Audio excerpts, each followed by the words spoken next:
Hey guys, welcome back to the First Team Fantasy Football Show. And we are going to go over all of those crazy Sunday games and preview Monday today for you guys. Going to start it right off with the Colts-Ravens game. My boys unfortunately ended up losing at home in overtime. Lamar had some trouble taking care of the ball in this one, lost a couple fumbles. Overall, as a fantasy quarterback, Lamar looks great, especially with the loss of Gus Edwards in this one. We're now down J.K. Dobbins, Gus Edwards.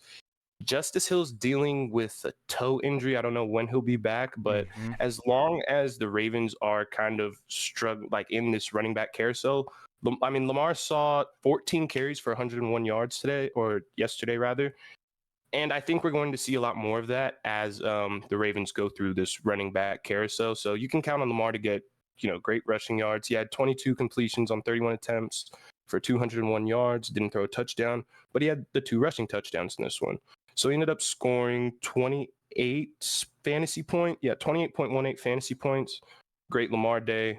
Like we said, Gus Edwards went out with that concussion. He had 51 yards on 11 attempts before that. And then after that, before that, they were kind of working in Kenyon Drake and Melvin Gordon before the injury. And then after. So realistically, I think Melvin Gordon is the one to keep an eye on if you're looking for needing a running back. But Lamar's going to end up getting most of those carries. So not really something you could rely on. Mark Andrews, he had an average day. 5 targets, 35 yards. He's the guy over the middle. I think we're starting to see Zay Flowers eat into some of those like low depth targets because Zay Flowers in this one had 10 targets and 8 catches. So a lot, like, he's fast, and Todd Monken is taking advantage of that. So I think like some of those catches that we're used to Mark Andrews getting every year because he is the safety valve, some of that's going to start going to Zay Flowers. But both guys those are like really the only 2 pass catchers aside from maybe Nelson Aguilar you need to pay attention to in Baltimore with Rashad Bateman going out with a hamstring in this one late in the game. But we're still dealing with the Odell injury. Now we're dealing with the Rashad Bateman injury. Aguilar had 4 targets, 4 catches, 39 yards in this one. He's going to probably get an uptick in usage. Yeah, That's about all I have for the Ravens. yeah, and just to touch up on it, like Schiff said, rookie receivers, especially the highly drafted ones, we haven't seen a crazy amount of usage yet. But Zay Flowers, out of all of them, has been that guy. I'd say it's safe to say, Odell dealing with injuries, Rashad Bateman also dealing with injuries. Zay Flowers has overtaken the wide receiver room. He's definitely, from the wide receiver perspective, he's the Ravens' #1 target. He might be the #1 target overall, like he said. He's cutting into Mark Andrews. Mark Andrews obviously still a top tight end, but Zay Flowers almost becoming a guy you can start every week because the volume is going to be there for him. I mean, yeah, and that was some of the thing that people were worried about, like, oh, when Mark Andrews comes back, what are these Zay Flowers targets going to look like? And a lot like the down the field stuff, it's going to come. But even when it's not there, as we saw this week, he's still a viable starting receiver. Moving on to the Colts side of the ball, Minshew was 27 for 44, 227 yards and a touchdown. A good day as an NFL quarterback. As a fantasy quarterback, he's not someone you're going to look to. But Zach Moss, on the other hand, had 30 carries a week. So he's the workhorse until and if Jonathan Taylor comes back. If he doesn't come back, I think Zach Moss is a guy you're going to be able to start every week for the rest of the year. Even if they don't have a good day, he's going to get the volume. If they get near the end zone, then, they're on the 1 or whatever, he's going to get the touchdown. So Zach Moss is a guy that you can count on. Alec Pierce had 7 targets for 3 catches, 43 yards. Someone to kind of keep an eye on. Obviously, Michael Pittman is the one. He had 11 targets, 9 catches, 77 yards, no touchdowns, ended up with 16.7 fantasy points. We all know, like, Michael Pittman, you drafted him for, you're starting him every week, doesn't matter. But the guy that caught my eye in this one, I thought would be Kylan Granson, the tight end. He only got 2 catches on 4 targets, so not really. But Josh Downs. Yep. Josh Downs got 12 targets, had 8 catches, only 57 yards, but 12 targets is definitely something to. I mean, honestly, this week he's someone I'd probably, if he's on the waivers, I'd pick him up and stash him. Why not? Yep. And if you need a kicker, Matt Gay hit 4 50-yard field goals. So do the math. And Yeah. that's about all I got for that one. Yeah, Josh Downs, through the first 2 weeks, he had 12 targets in total with Anthony Richardson. And then he had 12 from this week alone. And being a rookie receiver, I mean, through 3 weeks having 24 targets, that's a very healthy amount. Like Schiff said, he's definitely worth, taking a look at if you have that extra roster spot deep. I mean, he's definitely worth rostering another rookie with that upside. It's obviously Michael Pittman's receiving room, but Yeah. Josh Downs is kind of integrating himself what seems like he can be the wide receiver 2 there. Yeah, and I think this Colts team is looking a little bit better than we all gave them credit for, especially, after the whole Jonathan Taylor fiasco. But yeah, that's about it. Yeah, and that segues us right into Denver and Miami. I mean, we saw Miami breaking. I mean, it was 70-20. Denver traveled to Miami, lost 70-20. Russ, 23 of 38, 306 yards, a touchdown and interception, finished with 15 fantasy points. I mean, Russ isn't a guy I would go out and start. No, not really.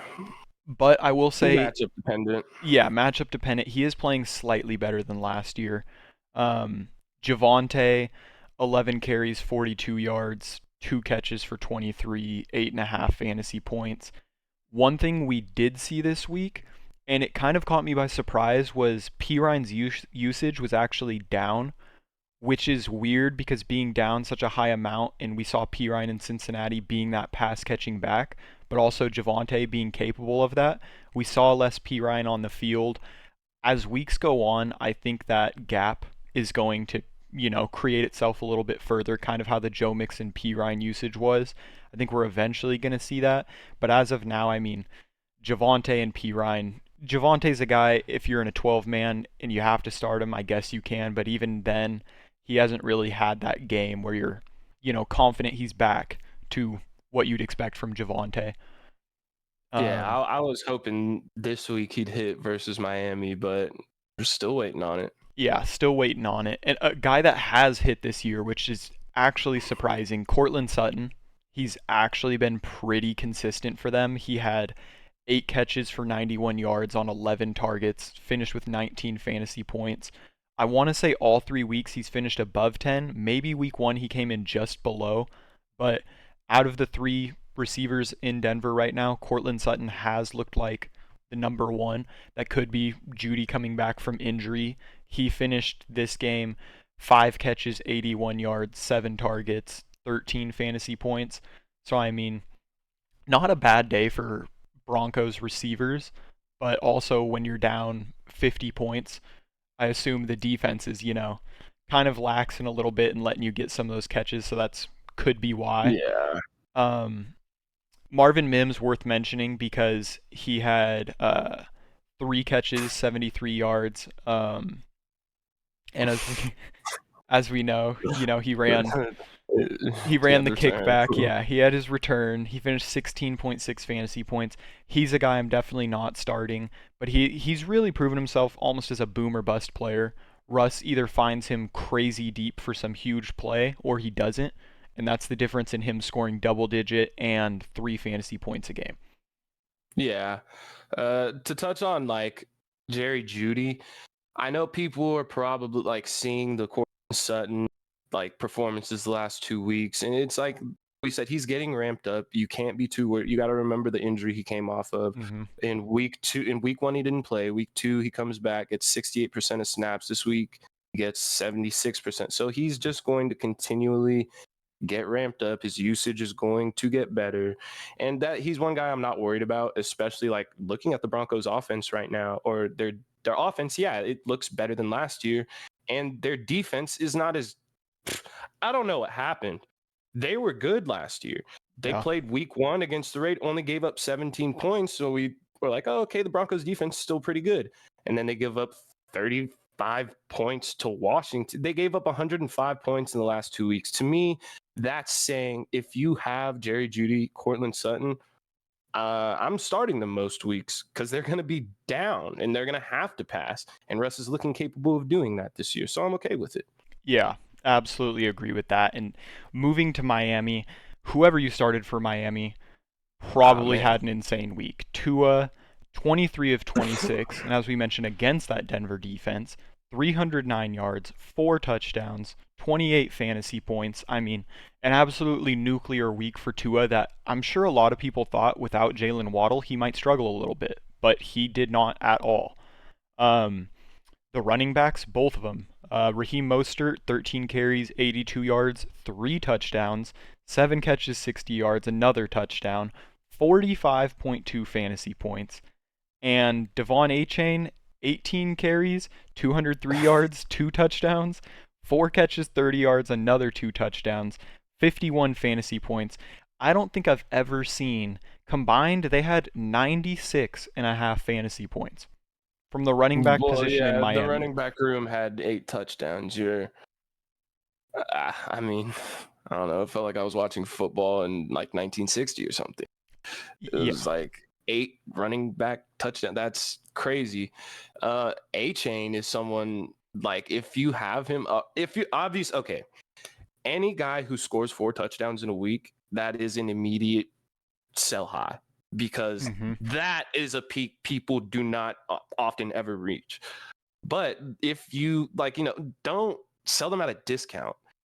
A-Chain is someone honestly that I would hold on to just due to the fact that I don't know what direction this running back room is going to go.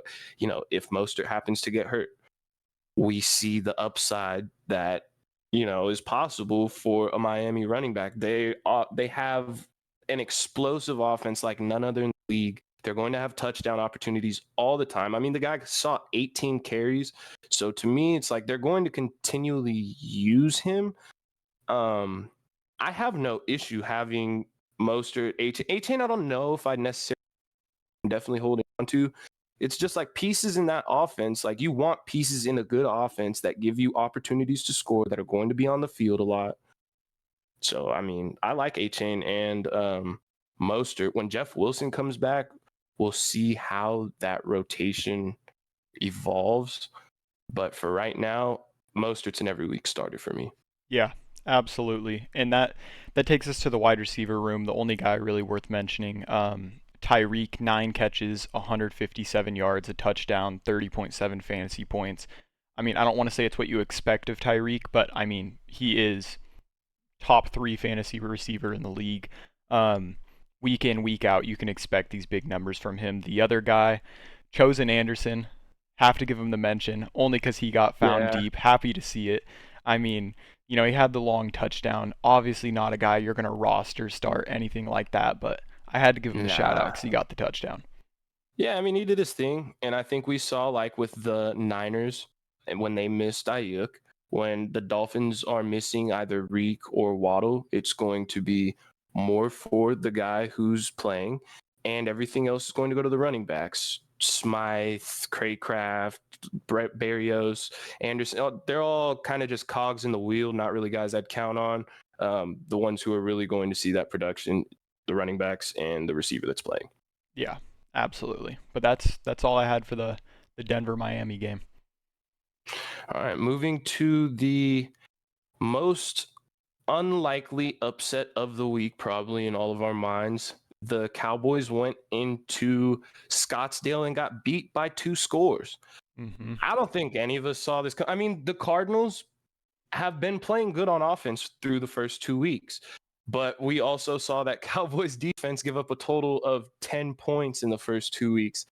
I didn't necessarily, I mean, obviously, lose your number 1 cornerback, that's going to be a huge hit. But we've seen, teams like the Baltimore Ravens still able to be solid on defense without some of their top guys missing. That was not the case here. The Cardinals came in and ran the ball all over them. I was not expecting James Conner to be a solid start this week. He went out there, got 14 carries for 98 yards, a touchdown, 2 catches for 18 yards, and 19.6 fantasy points. This week, he only played 64% of snaps. This is a true workhorse. And every week starter, in my opinion, an offense that looks way better than we gave it credit for in the offseason. We all thought they were going to be tanking for Caleb. And we're hearing reports that Kyler's going to come back. Hollywood's looking good. Hollywood had 7 targets, 5 catches for 61 and a touchdown. This is with Josh Dobbs. I mean, if we get Kyler back, this is an offense, in the beginning of the year, I was looking at, like, I don't really want much part of this. I was even kind of doubting, like, James Conner's going to get that volume, but how many scoring opportunities will he get? And, I like this offense better than I like the Jets offense. So that's saying a lot, in my opinion. Like, these are guys that you can actually look to for production. I mean, even Rondale Moore, they started using him as a gadget guy. He had 3 running attempts, 54 yards, and a touchdown on the ground. Only caught 4 passes for 8 yards. But I mean, their offense is moving the ball and scoring points. So it's something I like to see. Even the rookie Michael Wilson, he got 2 catches for 86 yards. That's 10 points. So that's what I mean. When Kyler comes back, this is an offense that I think, right now you could trade really low probably for Hollywood or James Conner. And then if Kyler comes back and that offense is really good, man, these are going to be some home run hitters. Yeah, and like Schiff said, coming into this week, especially with the Dallas defense, even without Trayvon Diggs, you're more than likely leaning away from Hollywood. You're thinking James Conner's going to get stifled by that Dallas defensive line, and it just did not happen. And was it because Trayvon Diggs was missing? Maybe. Or was it just good game planning from the Cardinals? It could have been as well. Like he said, the offense has looked better than we thought. James Conner is for sure the workhorse. And I mean, Hollywood's crazy talented. And he's getting open, and even Josh Dobbs can get him the ball. So like we're saying, if Kyler can come back sooner than later, this could be an offense that can be a lot better than we thought it would be. Yeah, something akin to the Rams that we were looking at. But don't look past them. Yeah. And then moving on to the Cowboys side of the ball, everybody was probably fairly disappointed starting any Cowboys position players outside of Tony Pollard. Gave you 15.1 fantasy points this week. He had 23 carries for 122 yards, caught 3 balls for 1 negative yard. The Tony Pollard thing, it's like, I think a lot of us were looking kind of like Mondre, a lot more receiving work. But I mean, he's still getting a lot. He got 23 carries and 122 on the ground. That's something that we did not see, obviously, with Zeke there. But, we didn't see a whole bunch of games where Tony Pollard would get 26 touches. So, you're still kicking the tires every week with Tony Pollard.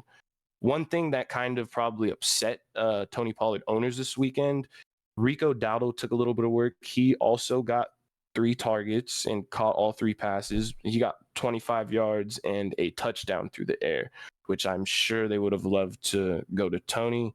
Just something I'd watch out for, because it looks like they're willing to give Dowdle. He only played like 14% of snaps, but it looks like they're willing to give him a little bit of work in the receiving game, which we would definitely like to go to Tony Pollard.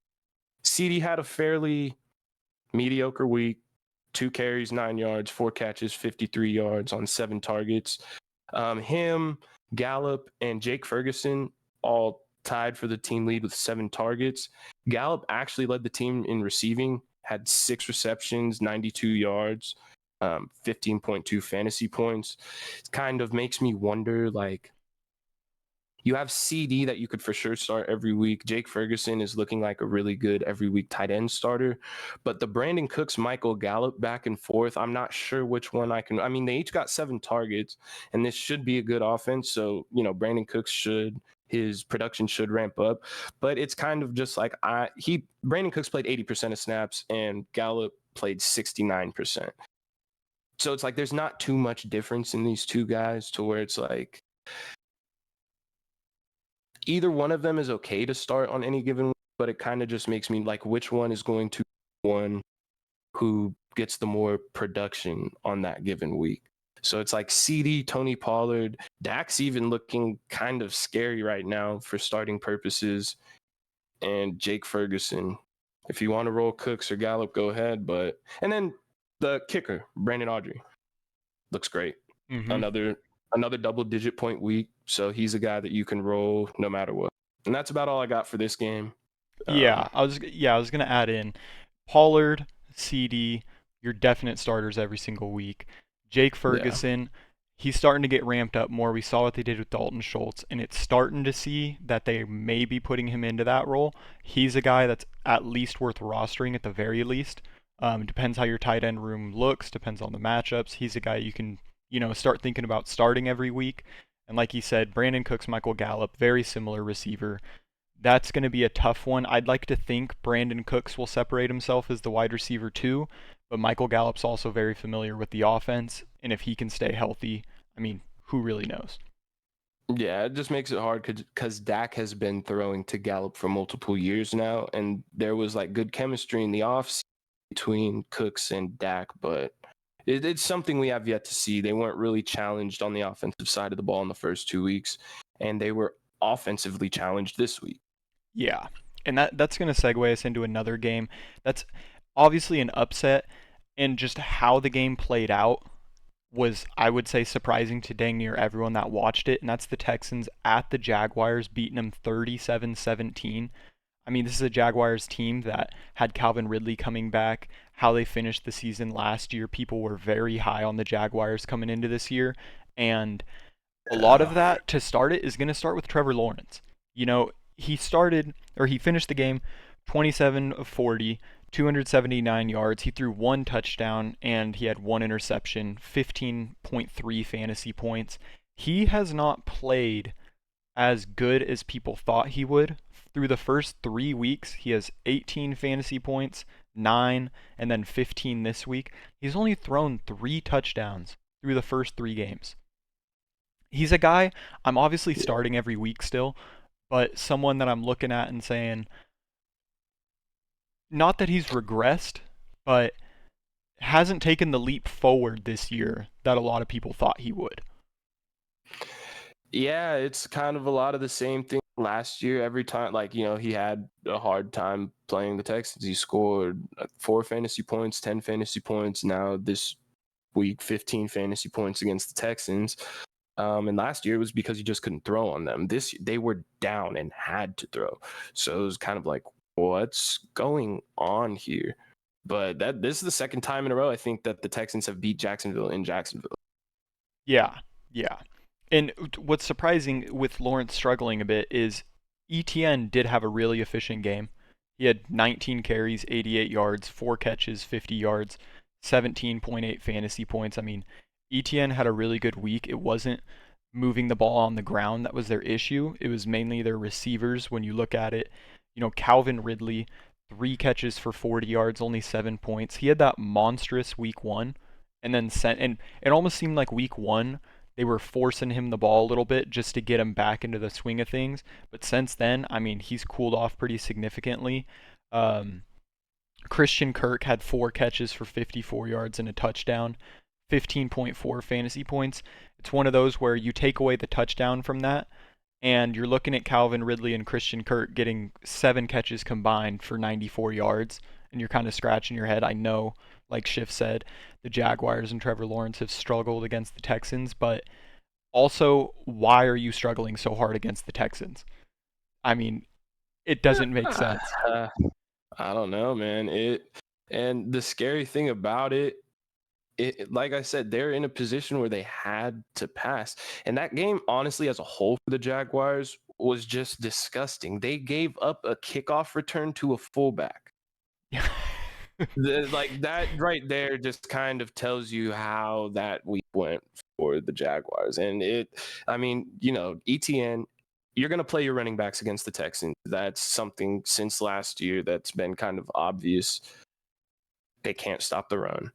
So ETN's going to have even Tank Bigsby only had like 4 carries, but he ended with a touchdown. Yeah, he got in the end zone. He did get in the end zone. One thing that has been kind of surprising to me about the Jaguars, they did really well week 1 when they had Zay Jones. Week 2, Zay Jones kind of got a little banged up, and that's, I guess, seemed to kind of throw them off. They don't have Zay Jones. I I don't know if this is just something that I'm reaching on, but it's like Zay Jones is a really important part of that offense Mm-hmm. that hasn't been able to do exactly what they want to do without him out there.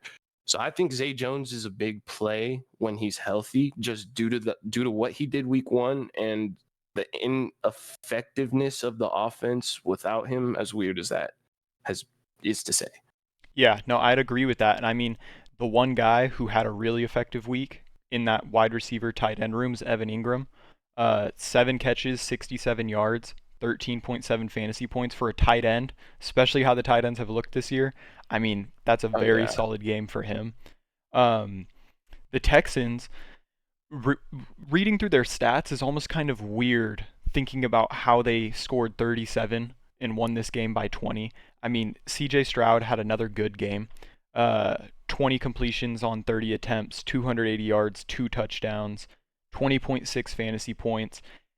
Definitely not a guy I'm not thinking about starting him in fantasy, but I mean, he is playing very well for a rookie, especially one that is on the Texans and what everyone's thoughts were about the Texans coming into this year. Um, Damian Pierce is a guy I am getting very worried about very quickly.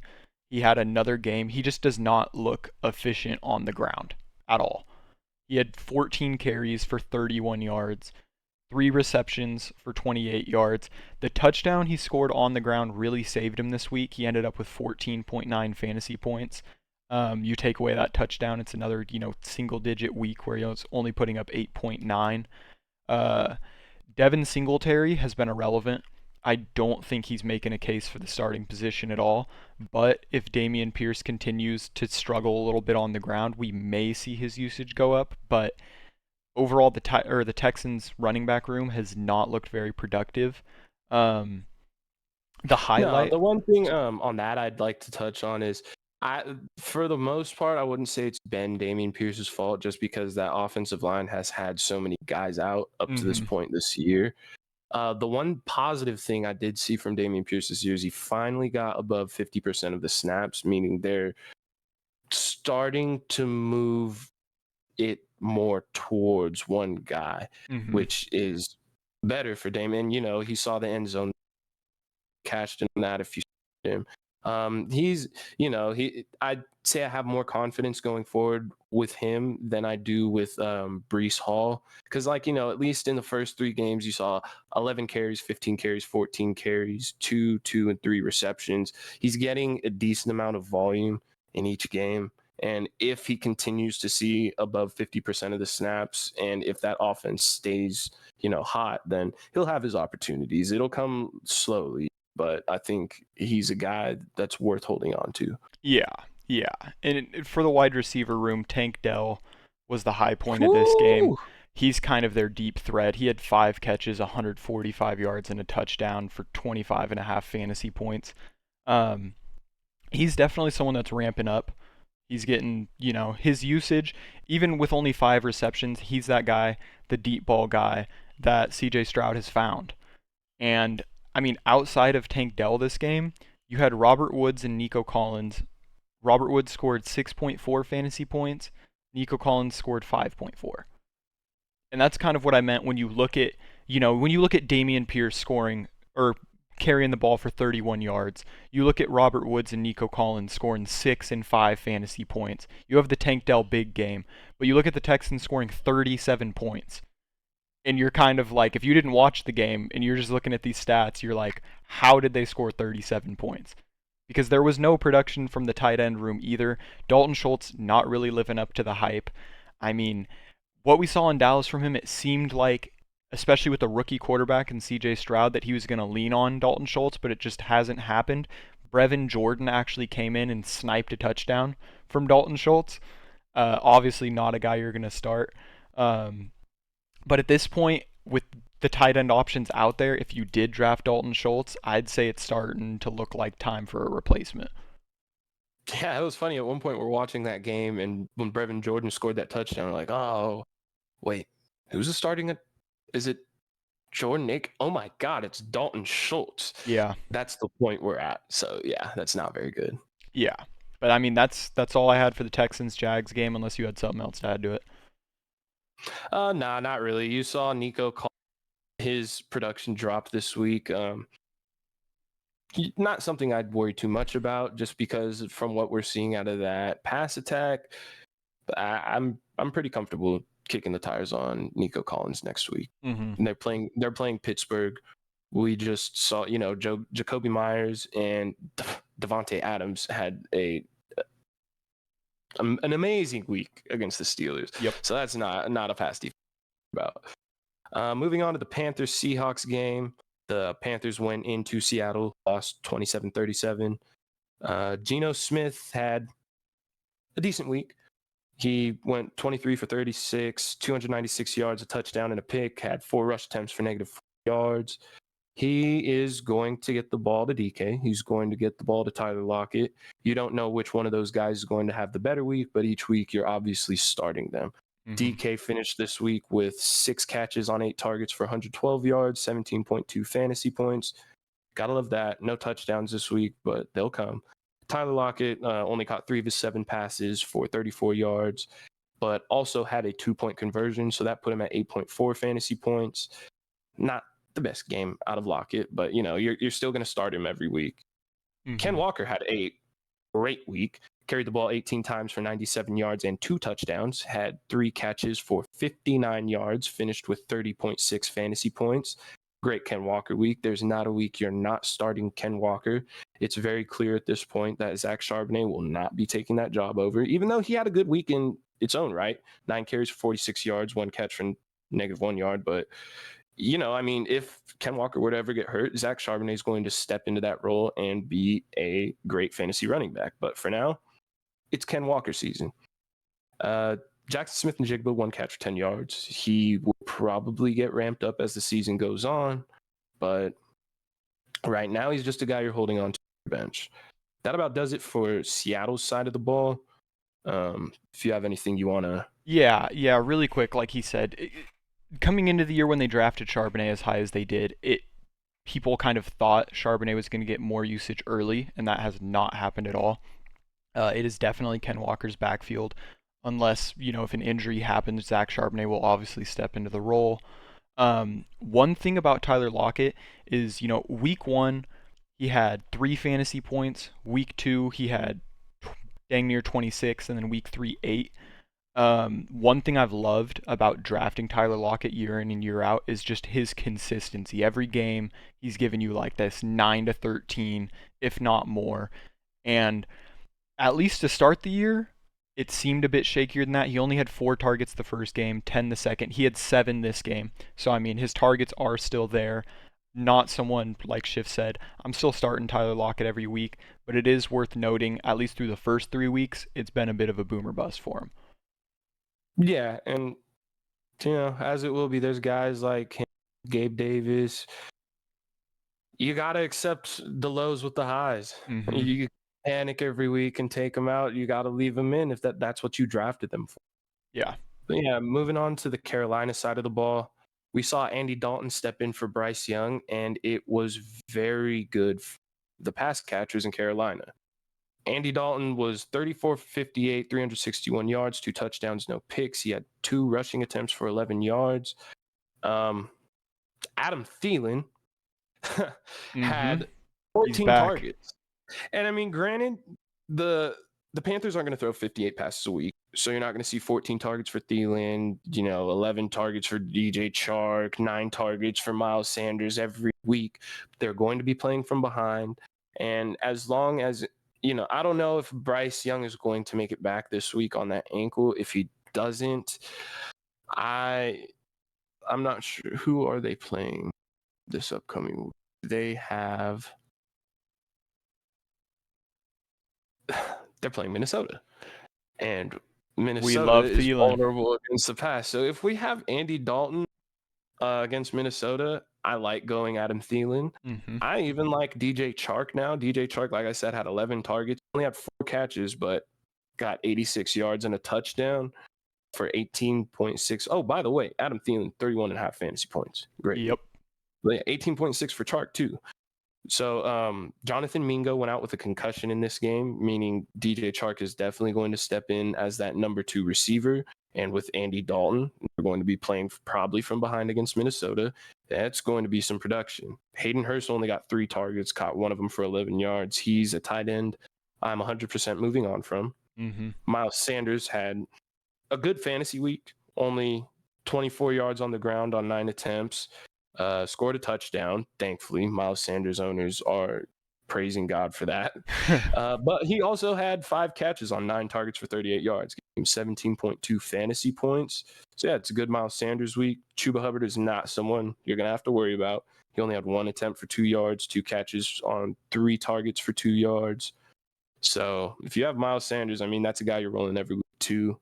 Confidence in him is growing. And that about does it for this game. Yeah. Not too much. Andy Dalton, 56 pass attempts is almost disgusting to say. That is not a stat line you would expect with him, filling in, especially as a backup.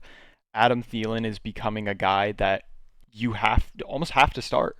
He's looking like he's not looking. He is the number 1 target there.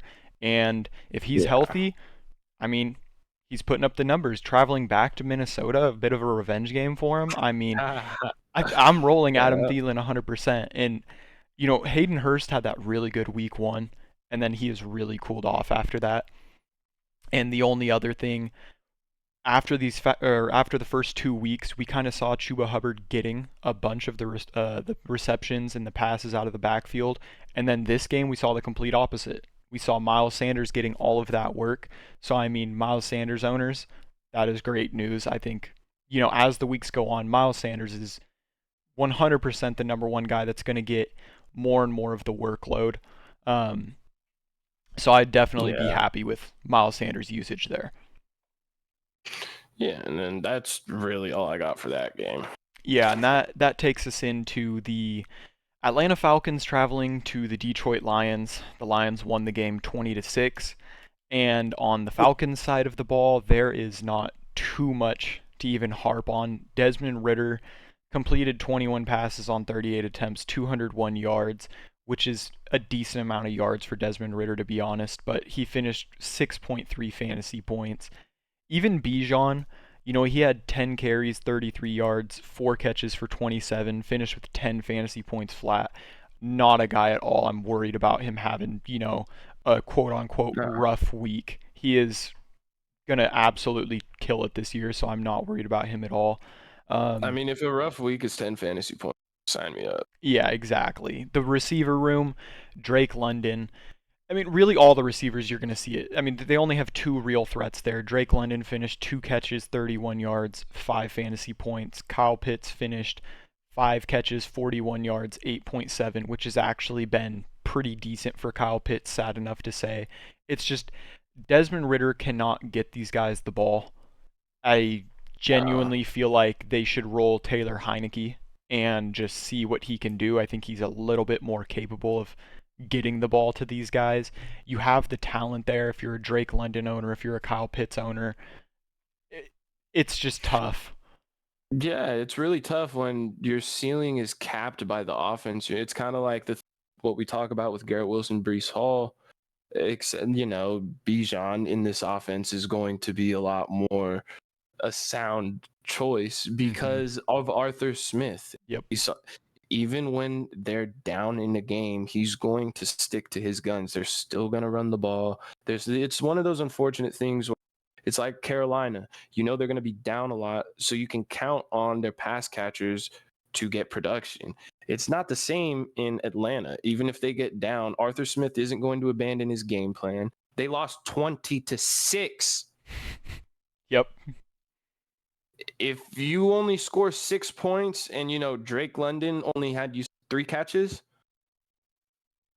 it's like it's not something that you can count on moving forward.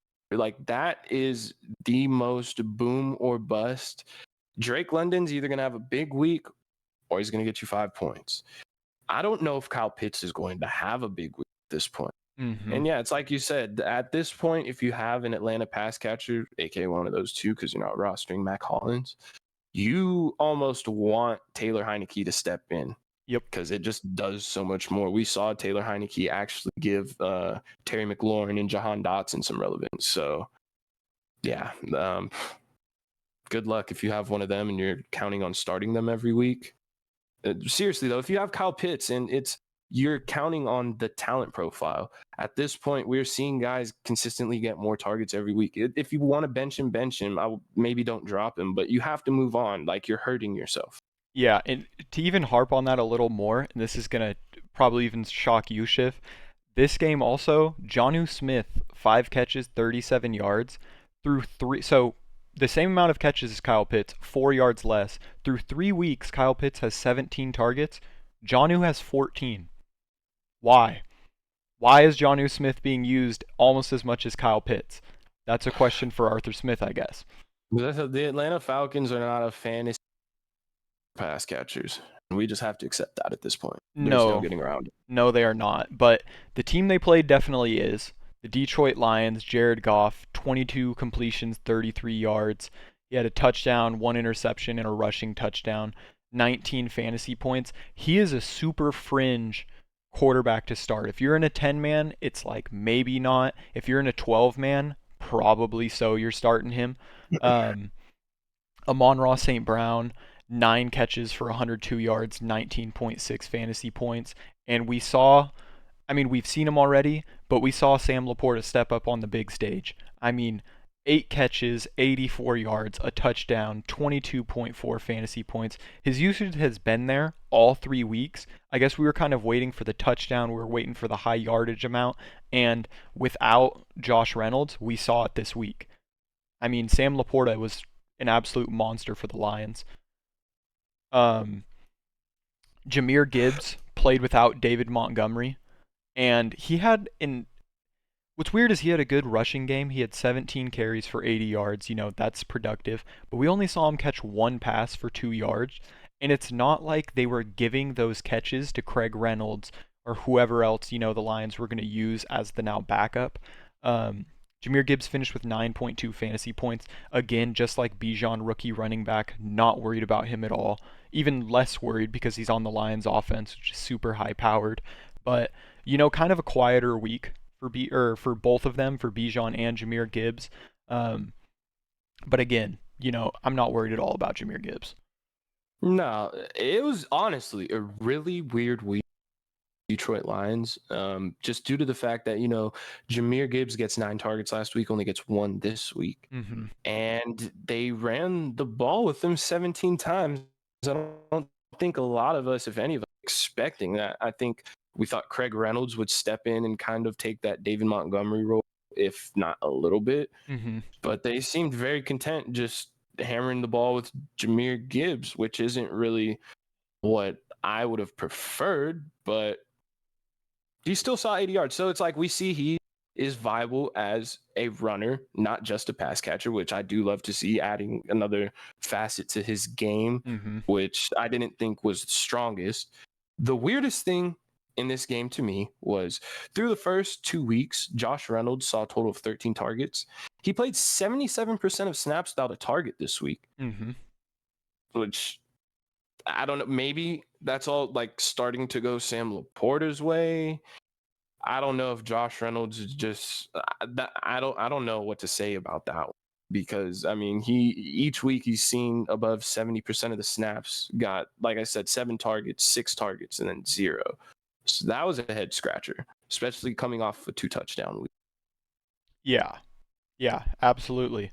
And Josh Reynolds is a guy that I still think he has good upside, but again, like Schiff said, it really, I can't give you a solid answer as to why Josh Reynolds was just running cardio out there after getting all of those targets and receptions the first 2 weeks. He had a really good first 2 weeks. The Lions won the game. I'm sure they're not upset Josh Reynolds didn't get the ball, but obviously we are. Yeah.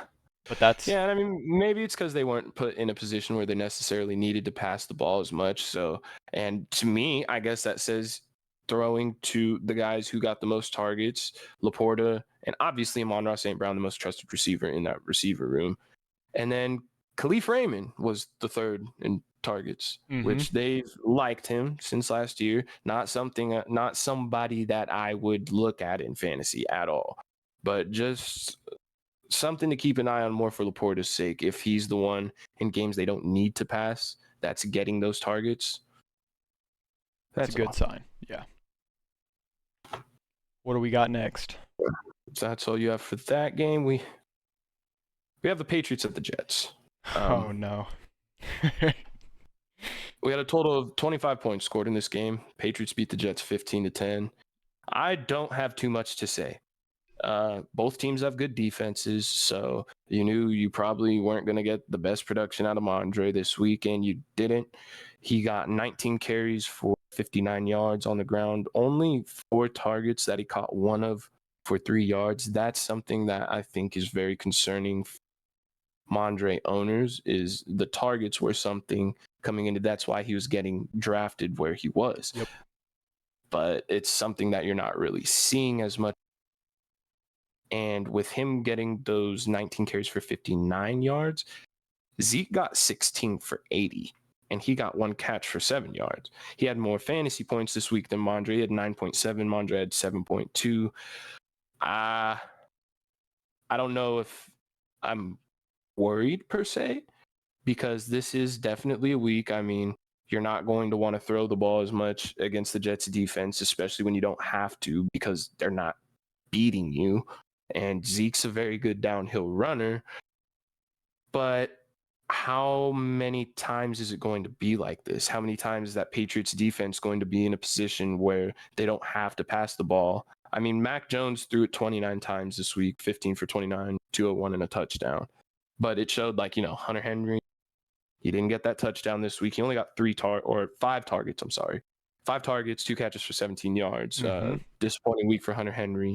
Devontae Parker, his snaps went down from 100 to 76. That may have just been because of the game script, but also he's no longer somebody I'm paying attention to for fantasy purposes. Honestly, any of these New England pass catchers, if you're in a much deeper league, Kendrick Bourne might be the guy that they happen to target the most, just because he's the deep threat from what it seems. And he got 4 catches on 5 targets for 46.6. But I'm really staying away from the pass catchers in New England, especially seeing that when Hunter Henry doesn't get those touchdowns, he's not. I mean, 5 targets isn't bad, but like we said, there's guys out there, Jake Ferguson, I'd say Kate Otten is someone I'm starting to look at. There's other guys. It's not sticking to Hunter Henry like that.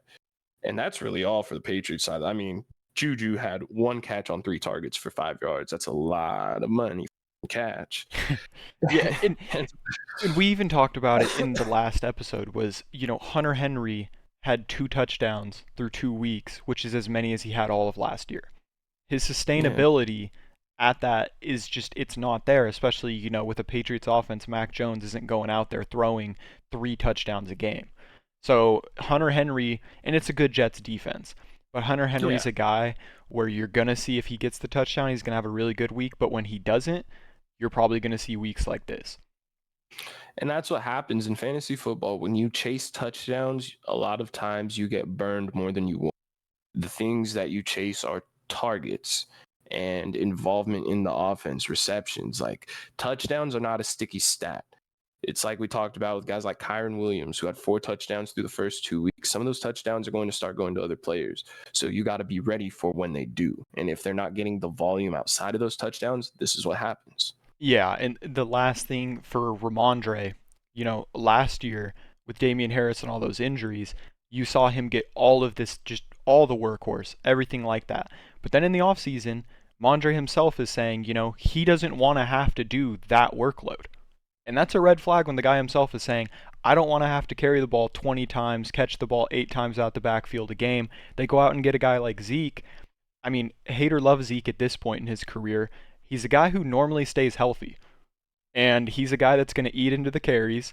He's a guy that's going to get a catch or 2 out the backfield. So, I mean, Mondre's obviously very skilled, and it could be on the Patriots not scheming for him correctly, because we saw a lot more success from him last year. But it is definitely something to worry about a little bit, at least how the Patriots offense has looked regarding Mondre. Yeah. And Pharaoh Brown was the sole touchdown receiver from Mac Jones. Got 2 catches for 71 yards, so that should tell you all you need to know. That's not And then onto the Jets side of the ball, not much to say. Zach Wilson is Zach Wilson. Garrett Wilson had 5 catches on 9 targets for 48 yards. We talked about if he doesn't have that breakaway touchdown, Zach Wilson's not going to be able to provide him, 9.8 fantasy points. That's probably a regular week you're going to see for Garrett Wilson, unless he happens to, which he can. He has the skill to do that, but that's what I mean. That's one thing. If you can move on from Garrett Wilson and get someone in a better offense with more opportunity, then that's something I do. Breece Hall, again, last week he had 4 carries. This week he had 12, but for 18 yards, lost a fumble, had 1 catch on 2 targets for 9 yards, 3.7 fantasy points. Dalvin Cook had a bad week. This is what we talked about. If this Jets offense gets down, running the ball, even if they want to do it, it doesn't seem like something they can do too successfully right now. And maybe Breece breaks away a long touchdown, which, hey, that's what he did when he scored 1. Outside of that, that's what I mean. These are guys they're going to have to, on their own skill alone, like get you those points. The team itself is not going to do anything for you. They're not going to be able to move the ball that much. They're going to get a lot of 3 and outs. These aren't guys that are going to be on the field as much as you want them to. So outside of these breakaway touchdowns, you're not going to get much fantasy value out. If you like the skill and you drafted them, you don't want to trade them, I mean, do you? But for me personally, like, this isn't an offense I want part of. And that's really all I got for the Jets. Yeah, and I was gonna say I don't even have much to add. It's basically what you said. Breece and Garrett, you drafted them so early that you're thinking I have to start these guys. But to be honest, if you didn't draft him so early, Breece Hall's not looking like a guy you can really start. Unless he gets that huge run. If he doesn't get that huge run, that offense just looks so bad. Garrett Wilson, he gets a decent amount of volume, so it's like maybe he's looking like a flex receiver, but you drafted him as either your wide receiver 1 or 2. So that's already a huge downgrade. And then Dalvin, people had hopes with him coming to New York, obviously thinking with Aaron Rodgers and Breece coming off injury, you'd see more from him. We have not seen anything from Dalvin. I don't know if it's because he has nothing left in the tank or because the Jets have just been so horrible that he can't even really show anything. But either way, fantasy-wise, the Jets are just, stay away from them. Like he said, trade away if you can. I am just avoiding the Jets at all costs. Yeah, Dalvin only played 25% of snaps this week. 8 attempts, 18 yards, 3 catches, 11 yards. It's abysmal. Bleak. Yeah, it does not look good. And that's going to segue us to our next game, which was the Buffalo Bills going to Washington to play the Commanders. And they absolutely steamrolled them, 37-3.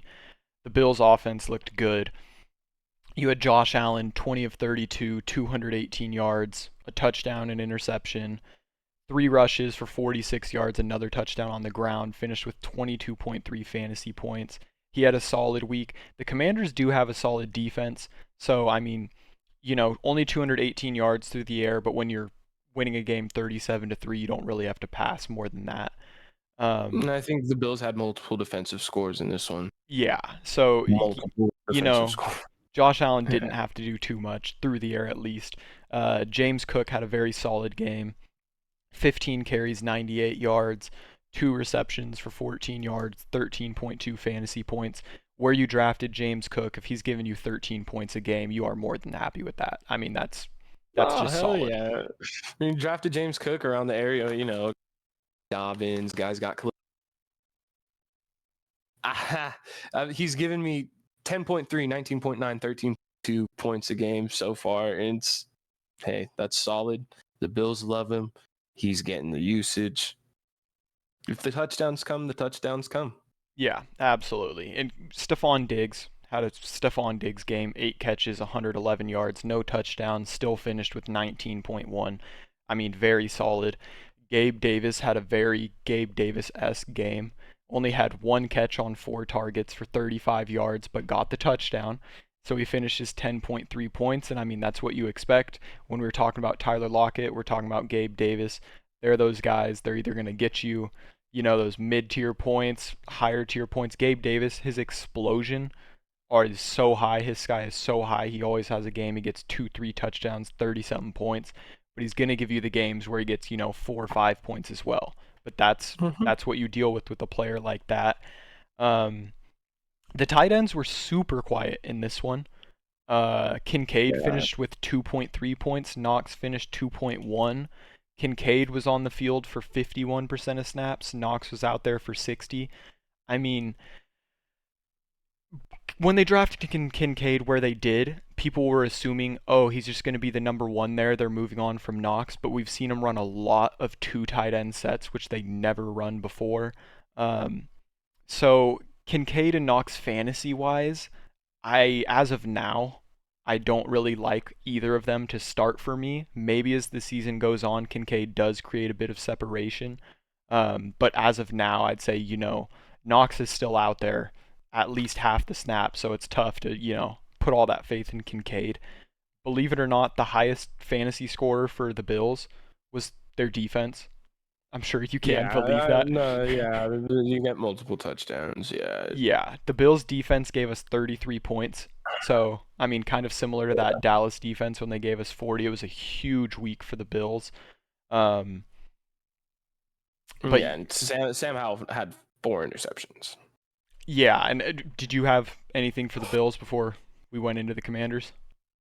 Nah, just as far as the tight ends go, I mean, you know how the tight end landscape, you like the matchup that week. They're on a good offense, roll them, but I think there's better. Yeah, exactly. And, going to the Commanders, Sam Howell, yeah, terrible week. 4 interceptions, 4.6 fantasy points. Already wasn't a guy people are starting fantasy-wise, so not much else to say there. Brian Robinson had 10 carries for 70 yards, no receptions, finished with 7 points. Only played 37% of the snaps. That could have been because they were losing by so much, but when you look at 10 carries for 70 yards, if I'm a Brian Robinson owner, I'm not worried. That's a very productive game. And this is a week after we saw Josh Jacobs get 9 carries for -2 yards against that same defense. Mm-hmm. I'm happy with Brian Robinson. That performance, I'm happy with. It's hell. Bills defense, just as good as it was.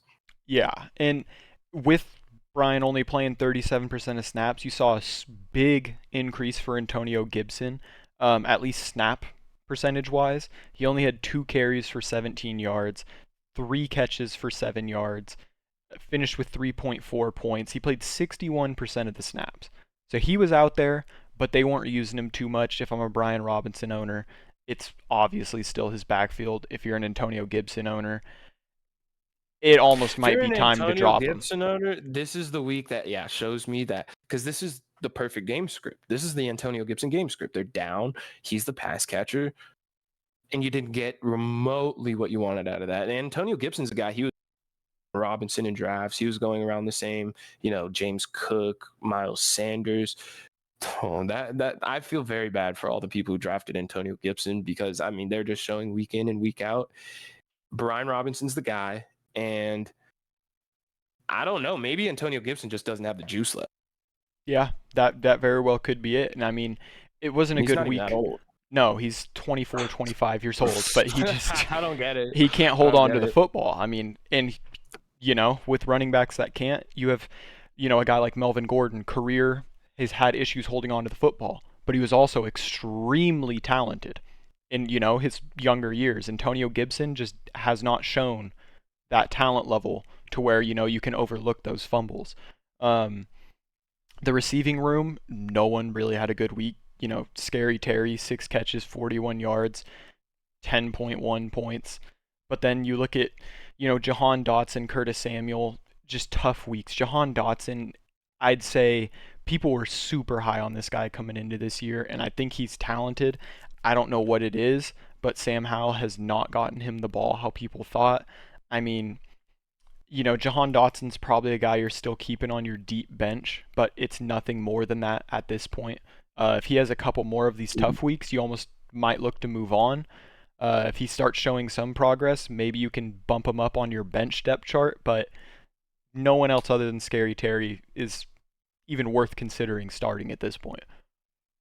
Nah, I mean, we saw Logan Thomas did good the 2 weeks he was in, and I don't know. I mean, the Commanders' offense looked good in week 1 and 2. In week 2, apparently, the Denver defense is just trash. So maybe that's why they put up 35 points. But Howell's had flashes, and from what I've seen, they intend on making him their franchise quarterback. You gotta hope. I mean, he gets better, and with that, Dotson should get better. But I don't know. There's other guys. Yeah, I mean that's all I had for that matchup. Yeah. Then moving on really quickly to the Titans and Browns, because this was a blowout. Titans went into Cleveland, scored 3 points. Tannehill was awful. Derrick Henry had 11 carries for 20 yards, no receptions, finished with 2 points. Browns defense is very clearly solid against the run.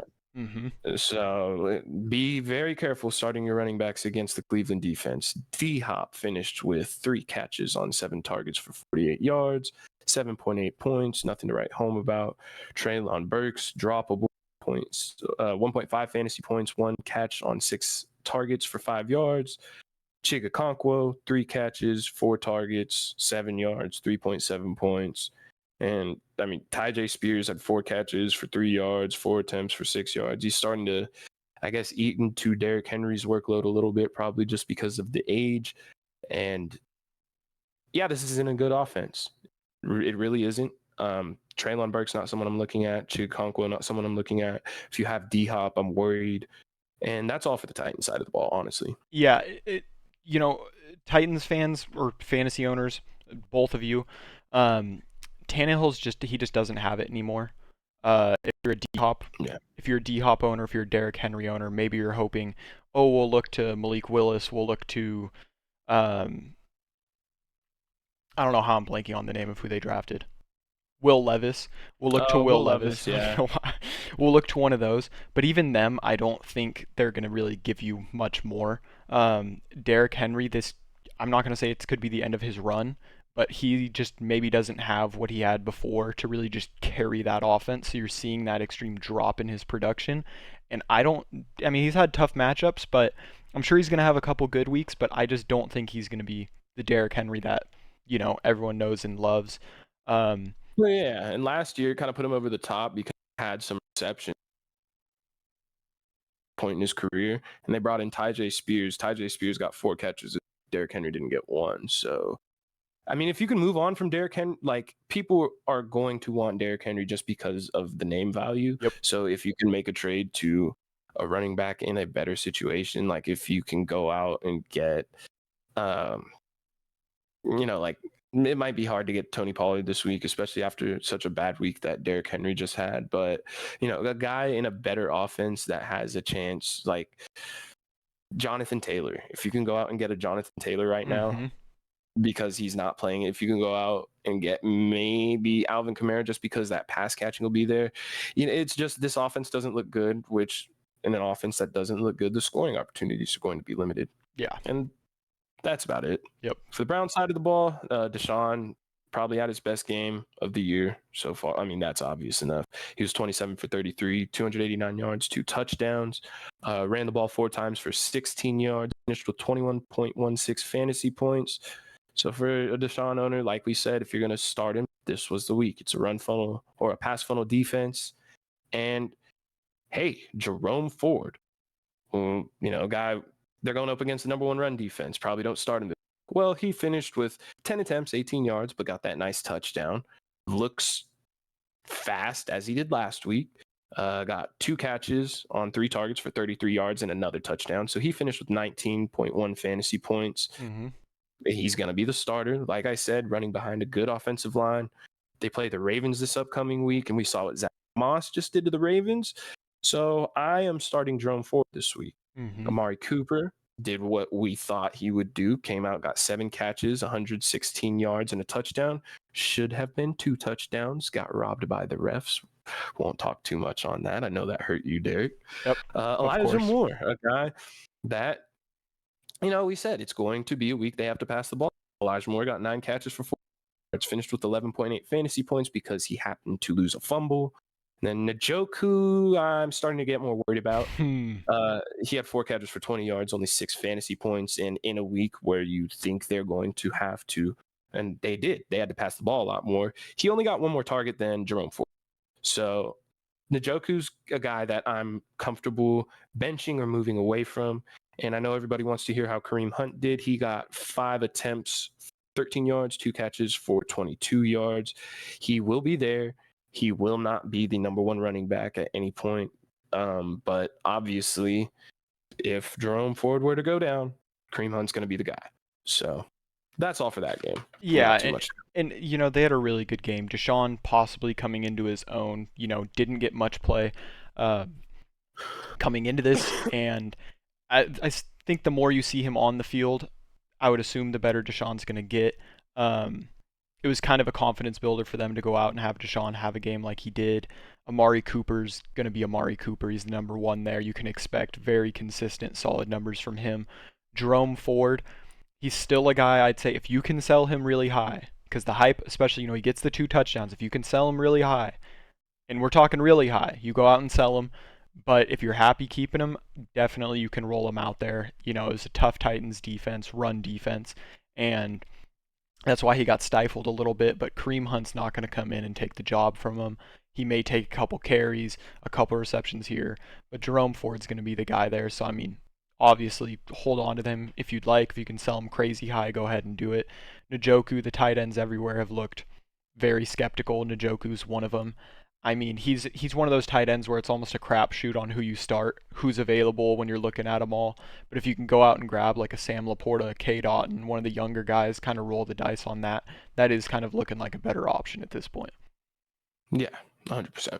Yeah, and that takes us to Chicago Bears going to Kansas City playing the Chiefs, and the Bears looked absolutely terrible. I don't want to spend too much time talking about Justin Fields, but if you are a Justin Fields owner, it is looking almost like Mayday. He looked absolutely terrible. 11 completions for an entire game, 22 attempts, 99 yards. He had an interception. He had 1 touchdown, a garbage time touchdown, I want to add, because before that, I mean, the Chiefs dang near gave him a touchdown. So he had the 1 touchdown. It was 34-0 at halftime. Yeah, he had 11 carries, 47 yards, finished with 11.6 fantasy points. From where you drafted him, people were taking him. Some people took him before Lamar. If you took him after it, you're taking around Herbert, before Trevor Lawrence. He has not performed at all.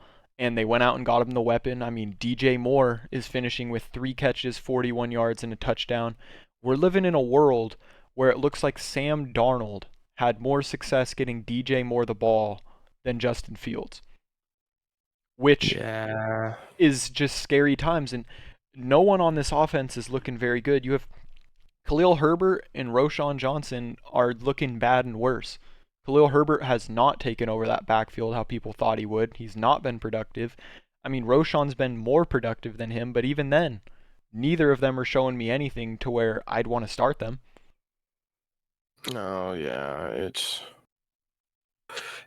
I'm in Chicago looking like a dumpster fire. This wasn't the week that we were going to see any positive regression because, I mean, we just saw what the Chiefs defense did to the Jacksonville Jaguars once they got Chris Jones back. So that was kind of, honestly, if you were hoping for something better, I mean, good for you for being ignorant enough to what's going on. But this wasn't the week. This really wasn't the week. No. When that week will come, I don't know. If you have Justin Fields, like we said, you're benching him right now until he shows you that, I mean, until they show that they're going to design more runs for him. And that's really what we want. I mean, the throwing, if that was going to hit, great. But that wasn't what made Justin Fields last year. It was that rushing upside. Hasn't done it. Gone, like, how it was like, oh, him and Lamar were compared, but I'm starting Jordan Love over Justin Fields every week right now. Yeah. And yeah, that's like easy pickings, but I really, everybody needs to see more from Fields. I'm really hoping they start giving him more designed runs because otherwise that's looking like a real bust of a draft pick. Yeah. And then, segue into the Chiefs. I mean, they had their way. Mahomes was Mahomes. 24 of 33, 3 touchdowns, 25.6 fantasy points. Pacheco had a solid game. 15 carries, 62 yards with a touchdown, 2 receptions for 16 yards, 15.8 points. That backfield is still, I mean, it's Pacheco's backfield rushing wise. With the receptions, I mean, you have Clyde Edwards-Helaire randomly coming in for carries. You have McKinnon who Scored a caught, touchdown. yeah, scores a touchdown. You have McKinnon come in, score 2 touchdowns on 29% of snaps, but Edwards-Helaire or McKinnon, I'm still not confident enough nearly to start them. Pacheco, I mean, depends how you formatted your team, but I assume if he's considered a starter, you're heavy on wide receiver, quarterback, tight end. Pacheco's a guy I can see you starting.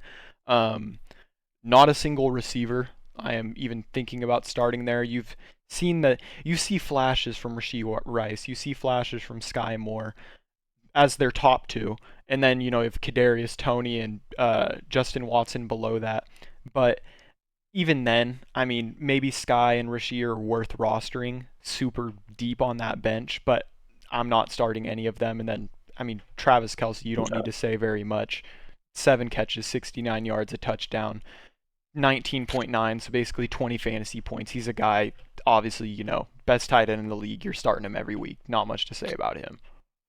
Nah, there really isn't much to say about the side of the ball at all. I mean, what we know is what we've seen. They run by their death by 1,000 cuts every week. I mean, every week you can look at the Chiefs, the receiving.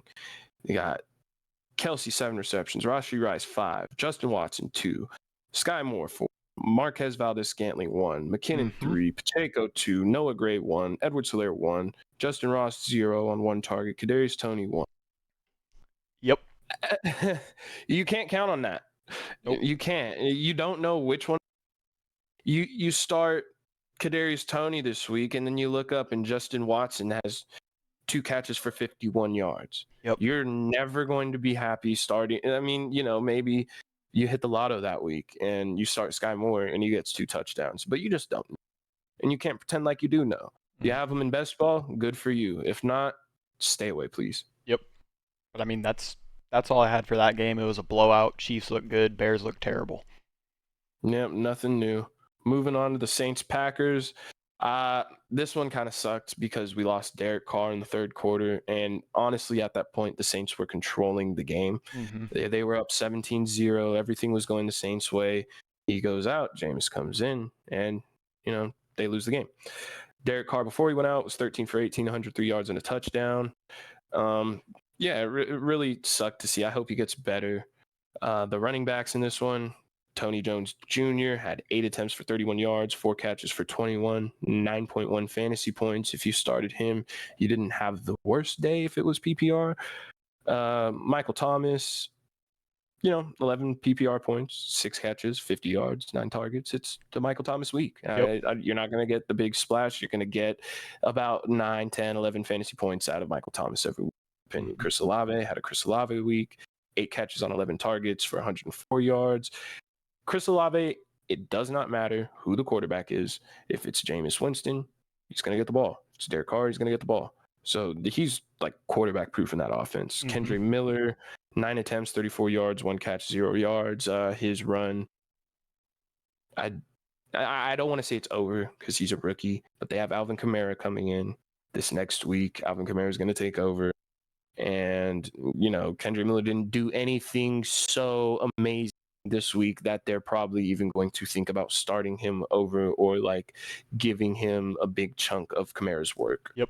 So, and other than that, I mean, if you started Rashid Shaheed this week, you're probably not too happy because he only had 2 targets without a catch, but he had a punt return touchdown. And it's funny because the guys like that, like Rashid Shaheed and the Marvin Mims, if you're in a deeper format, like how we're in Guillotine, and if you have like a Marvin Mims that you're to start, those are kind of guys, like if you are in those deeper formats, the guys who happen to take returns as well, just give you that little bit of an edge just in case they happen to get a return touchdown. Yep. But other than that, Rashid Shaheed, someone I'm not looking to start every week. If you roster him, that's okay, because obviously, like we talked about, there's other guys who are more. I mean, I don't know. With Derek Carr out, I don't know how long he's going to be out. He's going. We know Jameis likes chucking the deep ball, which goes well with Rashid Shaheed's play style. So that could end up being something, but I don't know. On to the Packers side of the ball, Jordan Love started pretty bad, ended up finishing 22-44, 259 yards, a touchdown, and a pick. Got 25.26 fantasy points. And he got 39 carries, or he got 9 carries for 39 yards. 9 carries for 39 yards and a touchdown on the, which is what put him at the 25.26. He's pretty good. I think he's getting acclimated, and he hasn't had Aaron Jones and Christian Watson and he's 2-1. I think when Christian Watson gets back, I think when Aaron Jones gets back, Jordan Love is looking like a startable fantasy quarterback.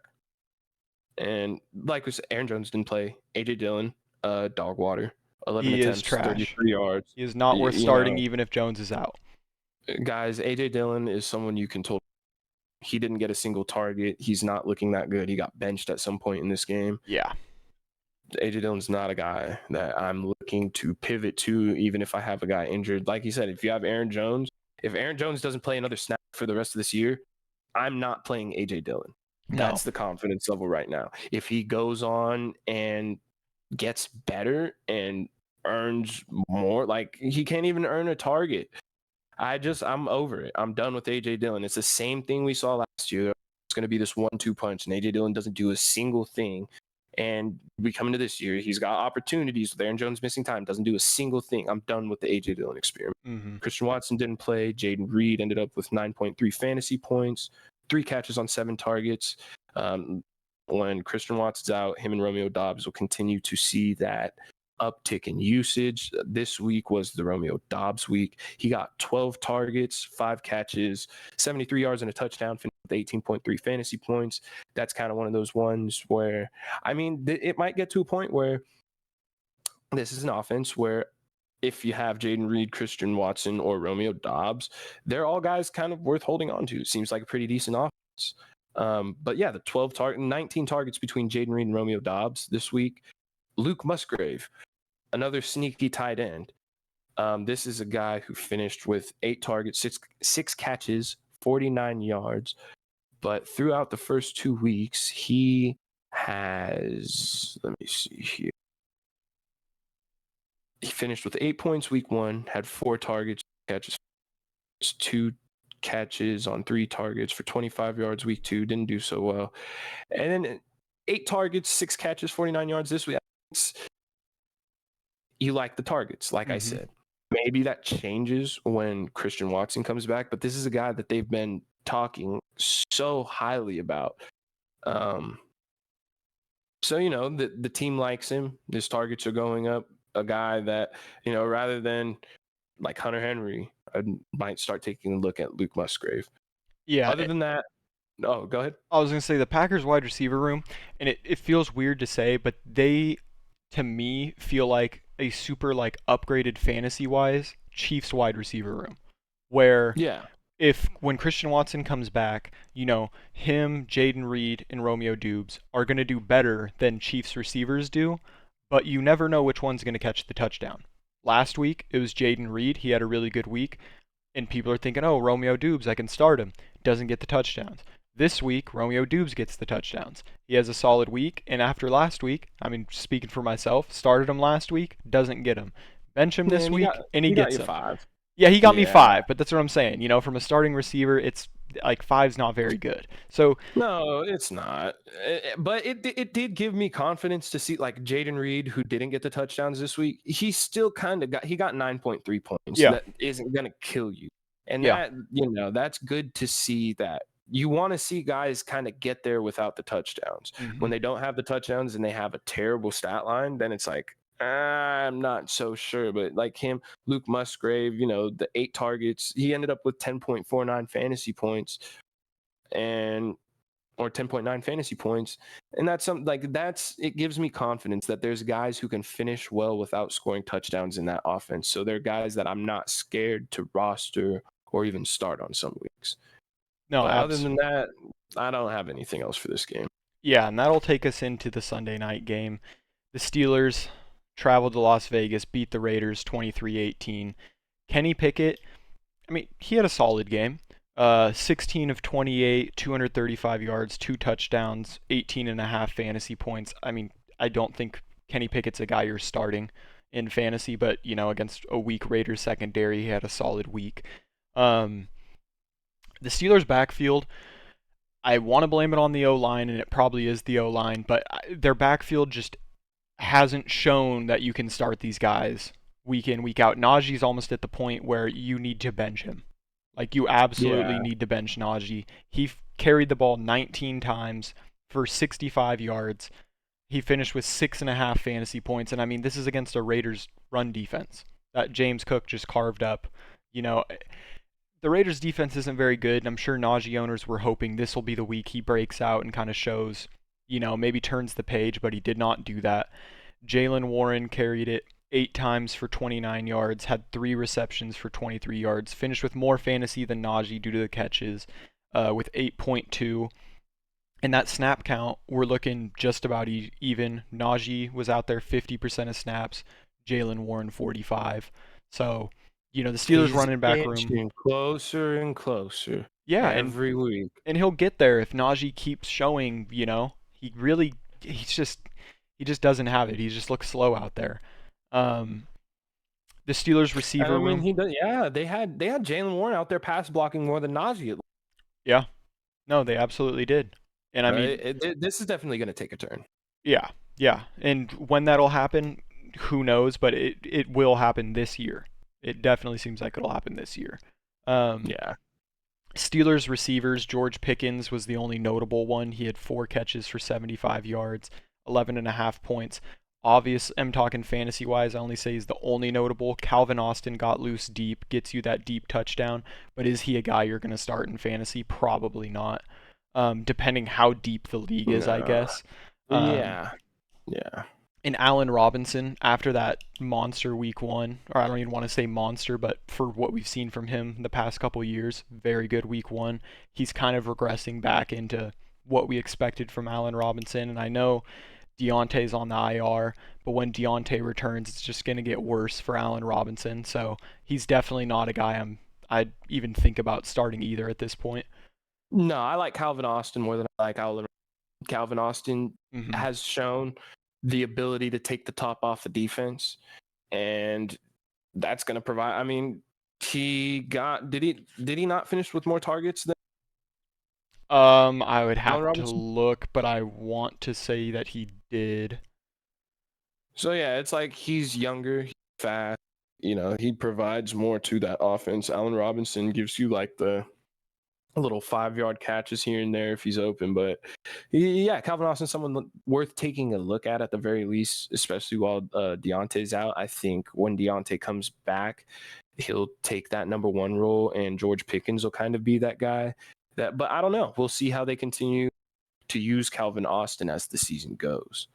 They play the Texans next week, so as far as Najee and Jaylen Warren, this would be like Najee's last chance because they play Houston. Yeah, absolutely. And the last guy for the Steelers, Pat Freiermuth, 3 catches, 41 yards. He caught a touchdown. I mean, if you were a fantasy owner that was holding on to him, you're happy for the touchdown, but we're looking at 9 targets through 3 weeks for Pat Freiermuth. So definitely not what people were hoping for. He's only got 5 catches. He has 46 yards total and 2 touchdowns. So, I mean, those 2 touchdowns have really saved him.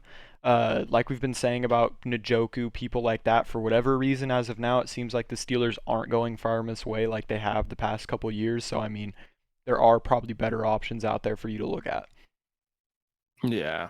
And, I mean, hey, you did call it this week. Said, if you want to go pick them up, they're playing the Raiders. Raiders, I think that is one thing. If you want to play your tight ends against the Raiders, they just 2 big back-to-back weeks against tight ends. definitely something to watch. Like the Eagles. The Eagles are last against tight ends, and the Raiders are probably going to be near that. Yep, 100%. And I mean, segueing into the Raiders, you had Jimmy G, 28 of 44, 324 yards, 2 touchdowns, 3 interceptions, 20.66 fantasy points. He actually, as of now, is the QB 10. Not a guy I'm starting fantasy-wise, but just wanted to note that. We're seeing the Raiders' offense. Their passing game is 2 guys. You got Devontae Adams, you got Jacoby Myers. Anyone else, drop them. Not even worth rostering. Devontae, 13 catches on 20 targets, 172 yards, 2 touchdowns, 42.2 fantasy points. I mean, a monster game even for Devontae, but it's Devontae Adams. You don't need us to tell you to start him to know to start him. Jacoby Myers, 7 catches for 85 yards on 12 targets, 15.5 fantasy points. Jacoby Myers is becoming, and I'd say even right now, he is a start. You start Jacoby Myers. He is getting the volume. Jimmy G loves him, and I mean he's making it with the chances he's getting. So I mean, I'd say at this point, if you have Jacoby, you got to start him. I mean, we saw in week 1 that target tree is so condensed. It's Josh Jacobs out the backfield, or whenever the hell they put Amir in, stupid McDaniels. And then Devontae, how many he got? I think Jacoby Myers got over 10 targets in week. And that's what we talk about. Targets are a sticky stat. Touchdowns are not. Yeah, he didn't get the 2 touchdowns this week, but he still got 10 plus targets. Yep. And that's going to continue. That's what you want. So yeah, Jacoby Myers, every week starter, in my opinion. Yeah, and Josh Jacobs, I mean, struggled again. He had 17 carries for 62 yards, 3 catches for 18 yards, finished with 11 fantasy points. His catches out the backfield have really saved Josh Jacobs for these first 3 weeks. What we saw from the leading rusher in the NFL last year, he has not been able to rush the ball efficiently. This is the same Raiders offensive line. I mean, obviously, missing training camp, not getting that off-season work, and it's showing because it's the same line. You bring in a guy like Jimmy G, who's used to having good rushers out the backfield. Jacobs was able to rush successfully. Say what you want about the offensive line. Maybe they took a step back in the run block, but I don't know. When you look at the first 3 games for Josh Jacobs, he's averaging 2.53 yards a carry, negative 0.22 against Buffalo, and then he averaged 3.65 this week. So, I mean, from where you drafted Josh Jacobs, honestly, I'm holding on to him because the offers you're going to get for him, if you shop him, I doubt you're going to get the value you should. And it's just not worth dropping a second, early third round pick, selling him low. It's just not worth it. But, I mean, we just haven't seen what we'd expect from Josh Jacobs yet. Yeah, as Josh Jacobs owner in Dynasty, been rough. I'm 0-3 right now. So you're definitely not seeing last year, but you hope that it's something that is still to come. And then my final game, probably the game with the most important fantasy implications for the rest of the year, would be the Chargers at the Vikings. And I say this because he had a great game, 7 catches on 8 targets, 121 yards and a touchdown for 25.1 fantasy points. Mike Williams. Prayers up to him. We lost him due to an ACL tear for the rest of the season on Sunday. So with that, Quentin Johnston and Josh Palmer are guys to definitely look at, especially Quentin Johnston, given the fact that they drafted him in the first round. This was something that an ACL tear is never something you can expect. But this is something coming into the season. Quentin Johnston's a guy to watch out for because Keenan Allen and Mike Williams and Austin Eckler, they've never shown us they can stay healthy for So that gives us a guy coming into, Justin Herbert, 40 for 47, 405 yards, 3 touchdowns, 29.3 fantasy points. He had a great day. This is the offense that this guy could now be the number 2 receiver in. Yep. And that's huge. That value, this could be the next Puka type of guy because the offense is so good. And they're going to have to, they're going to have to throw him the ball. So whether he takes that step forward or whether they just insert Josh Palmer into it like they did last year, I don't know. It might take another week for us to see, but that's definitely a role that, that's going to be one more big fantasy wide receiver coming out of that. Josh Kelly, on the other hand, like I said about A.J. Dillon, I don't care if Austin Eckler doesn't play another snap this year. He's bad. I'm not starting Josh Kelly. Yep. He had 12 yards on 11 attempts, 1 catch for 5 yards, totaling 2.7 fantasy points. Yeah. These were 2 weeks that he had the opportunity to do well. And so that's all I got to say about him. Done with Josh Kelly. Keenan Allen, on the other hand, 18 catches on 20 targets for 215 yards. And oh, by the way, 1 passing touchdown for 49 yards. Dude finished with 45.46 fantasy points. Keenan Allen, world beater right now. There's nothing to say about him. You're putting Keenan Allen up every single week. And that's about, Parham is weird because he's getting some of the work you wanted Gerald Everett to get, who actually did have for a tight end, a good week. He had 6 catches for 30 yards, giving him 9 fantasy points. But Parham got 2 touchdowns on 2 catches. Yeah. So I think Parham's just a guy that I'm not going to pick up or start in fantasy, but he's a guy that if you have one of the other pass catchers or running backs on the Chargers, he's just going to upset you. He's a thorn in your side. Yeah, and when you're looking Mike Williams going out, you're either going to have Palmer or you're going to have Quentin Johnston. Where they drafted Johnston, you're going to assume it's going to be him step into that role. But either way, you're going to see increase from Palmer and him. If Eckler comes back this next week, Eckler is going to cut into that targets as well. You're going to see his targets fly up just like you did last year. You're going to be seeing at least 5-6 targets a game for Eckler. So, Eckler owners, be ready for high usage from Eckler as well. Oh, yeah. And moving on to the Vikings side of the ball, Kirk Cousins gave us another very good fantasy outing, 26.6 fantasy points. He was 32.50 for 367 and 3 touchdowns, 1 interception. And then he had a little 10-yard rush. So that was pretty cool. Kirk, especially, I'm not so sure if he is. I think the Eagles the Eagles primetime game made us want to think that he's matchup proof this year. But I don't know. I'm rolling Kirk right now, week in, week out. He hasn't shown me that I can't.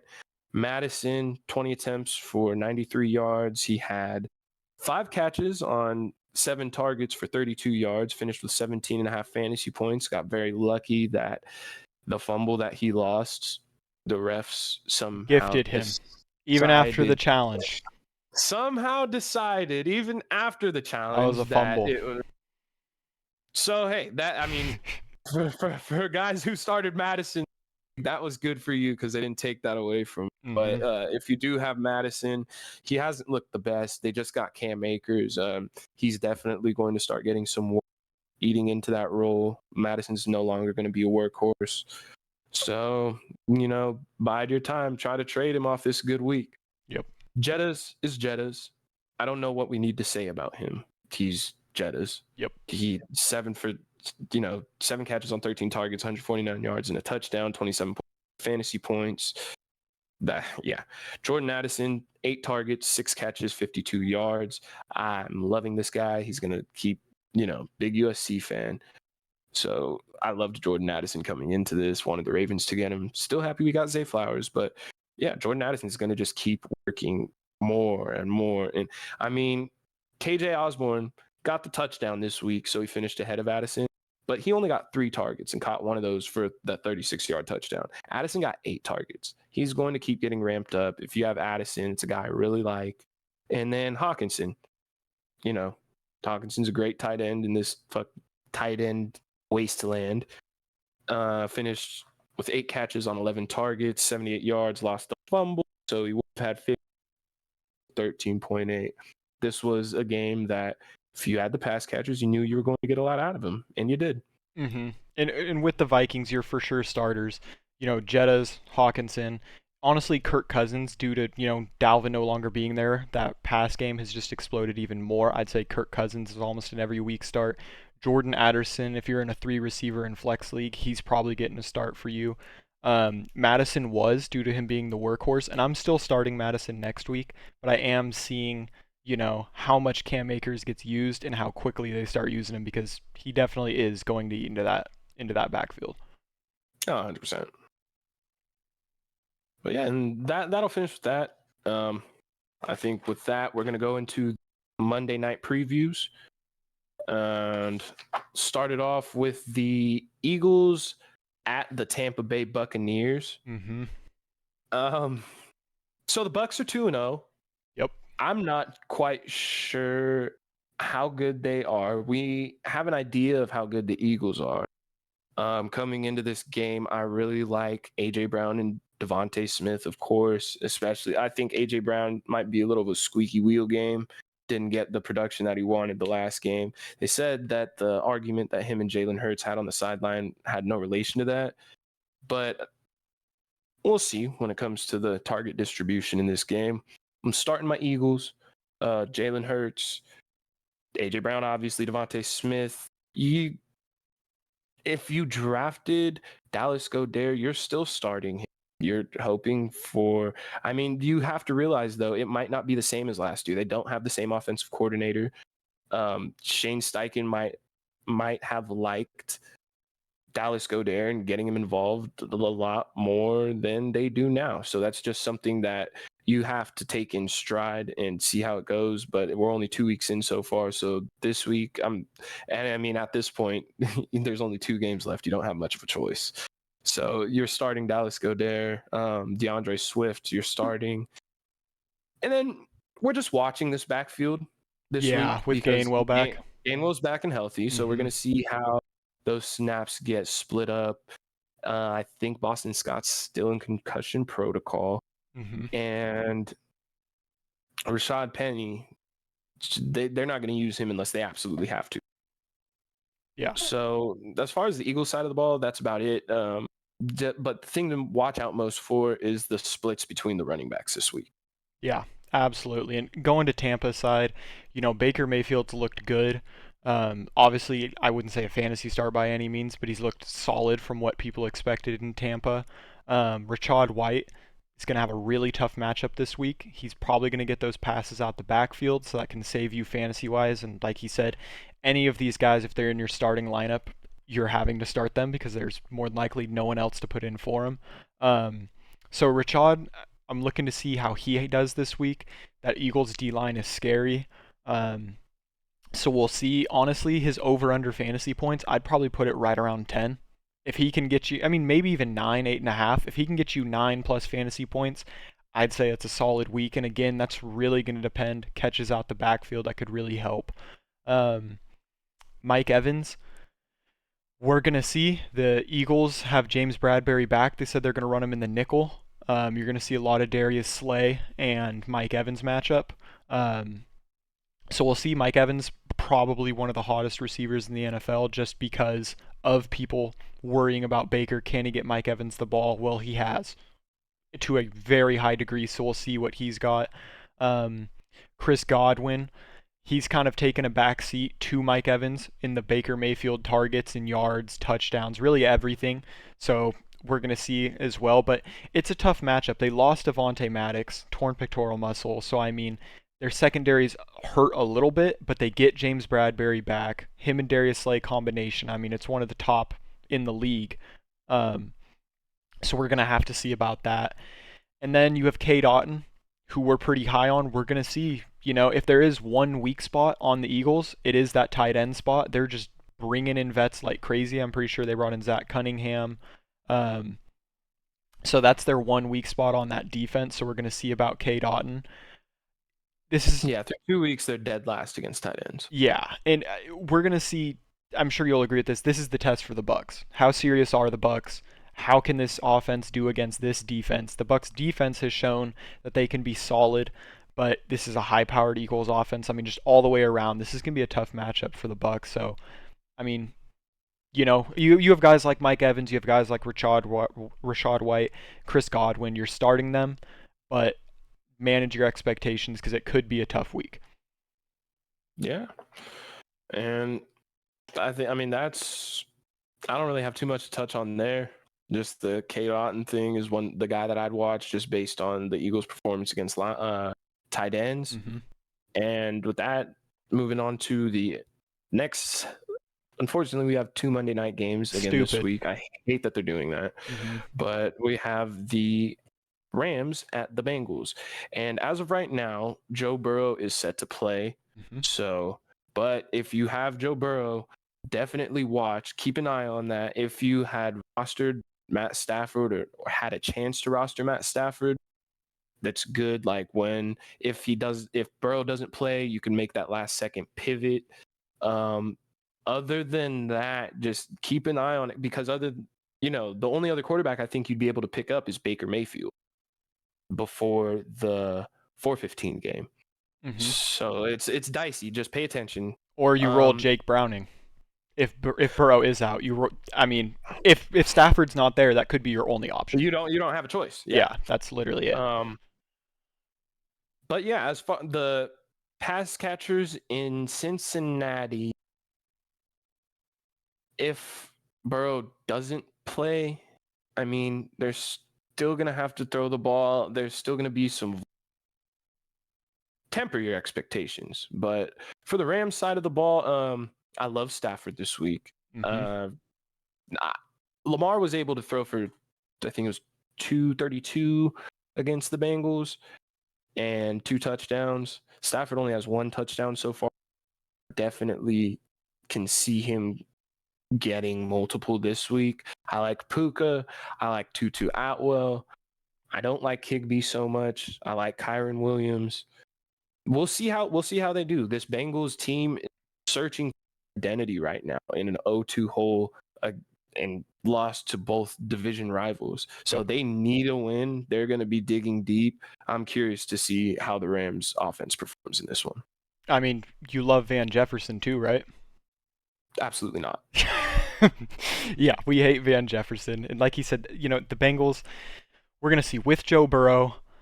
Like he said, this is a must-win. They cannot start 0-3, especially having already lost 2 in the division. If Joe Burrow plays, fantasy owners are obviously hoping for that bounce back from Joe Burrow. Joe Mixon, he's going to be Joe Mixon out there. He's going to get the volume. He's going to get a couple catches out the backfield. He should have a solid game. But, if Burrow plays, you're looking for that huge upspike in Jamar Chase. He has struggled, and you're just waiting for him to, take the top off and go for 100+ with a touchdown. T. Higgins. Waiting for anything with Jamar. Yeah, absolutely. Absolutely. T. Higgins, week 1, had 8 targets, no catches, so everyone was pissed. But again, 8 targets, and then that carried over to week 2 where, he's getting the receptions, he's getting the touchdowns. He had a huge bounce back week.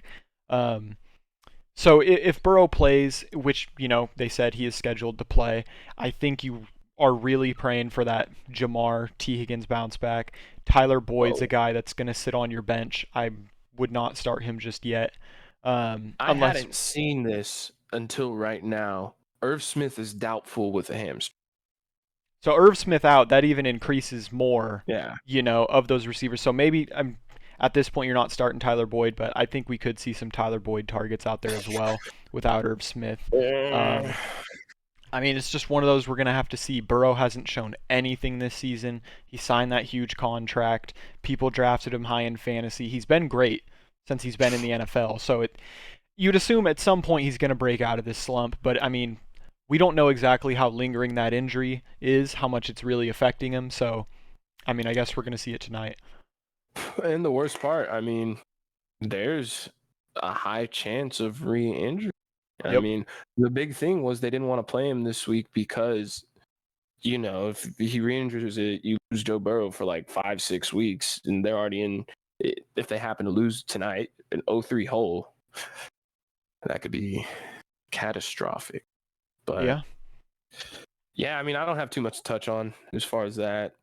I think we're about good for this one. Yeah, so that's going to end it for this episode. Appreciate anyone who tuned in, watched, leave some comments on, our opinions, thoughts on these Sunday night games and our previews into the Monday night. Look forward to the next episode, which should be coming out tomorrow. We're going to be covering the Monday night games, going over the injuries from this week, and also our waiver claims heading into week 4. Are we good? So, yeah, we'll be back with you guys tomorrow. Come back, take more reps with the first team. Yes, sir. Drop a like and subscribe.